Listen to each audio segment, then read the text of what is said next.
Hello. So in this movie, we see two opposite ways of parenting: lack of care from Tommy's mother, and maybe too much care from Chris and Catherine. So my question was: how do we find the balance between the two? And also, do you think we're doing something wrong with raising our children right now? Is there an issue with the way? Yeah, I think this film is a provocation first. So it doesn't try to find balance, this whole project. It tries to pose a question, which way to go. And both ways have disadvantages. One way of parenting, or maybe parenting is maybe broader, thinking about it in a broader terms. One way of being in a relationship is you give so much freedom that it becomes almost like as if you don't care about another person. And the other one is you have less freedom in a relationship, but you have the care, right? So this film is provocative in giving you just these two choices. I'm sure there's much more choices, but this film doesn't care about them. It only goes either this way or that way. So that's Good Boy.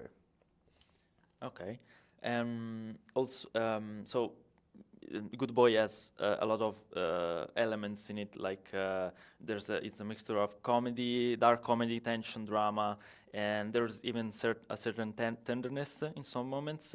So, and obviously Steven, Andrea, and Son performances are pivotal to make it work. So how did you work with them? How did you make it work with all these elements gathered? So the way I usually work, I don't know how to work differently, is I work mostly with actors. And I could just have actors in one room and we can shoot a movie together just from being together. So my father is an actor, so I'm usually part of the actors troupe. And this film it has a high concept of having someone chained to a ceiling the whole time. And so my way into this film was I decided to tolerate the chain, although I don't understand why they are using the chain, why the chain. There's many more probably kind of ways to, if someone wants to abduct a person or kidnap them, why use particularly the chain? So I decided to just tolerate it, and I decided to just focus on everything else psychologically. So this film has a little schizophrenia because psychologically it's deeper, probably. I was trying to deepen, it's not a good or bad. It's just they're much more layered characters. So the way I usually work, I worked with them. When we go full emotion, we go full emotion, but I decided. But then there's this chain. So this chain changed the context of the chain, changed everything that we did. Okay. Also, this is your first non-Polish film. I mean, not set in Poland or with a Polish cast. I wanted to know why you decided to set this story in another country first, and then why the UK in particular.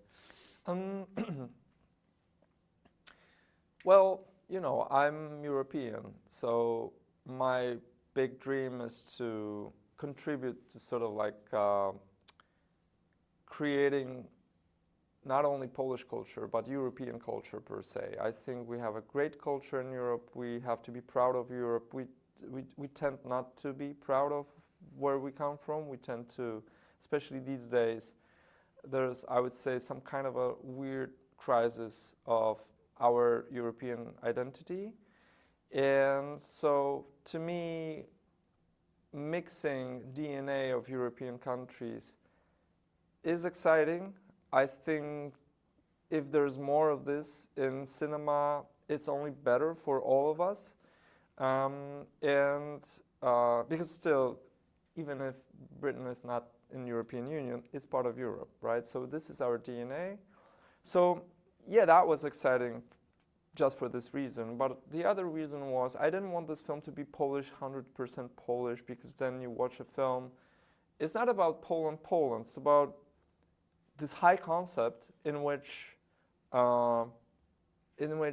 you just you know, it's much more allegorical. And if you do it in Poland, people will watch it and they will think, oh, it's such a Polish thing, right? It's not a Polish thing. It's much more universal.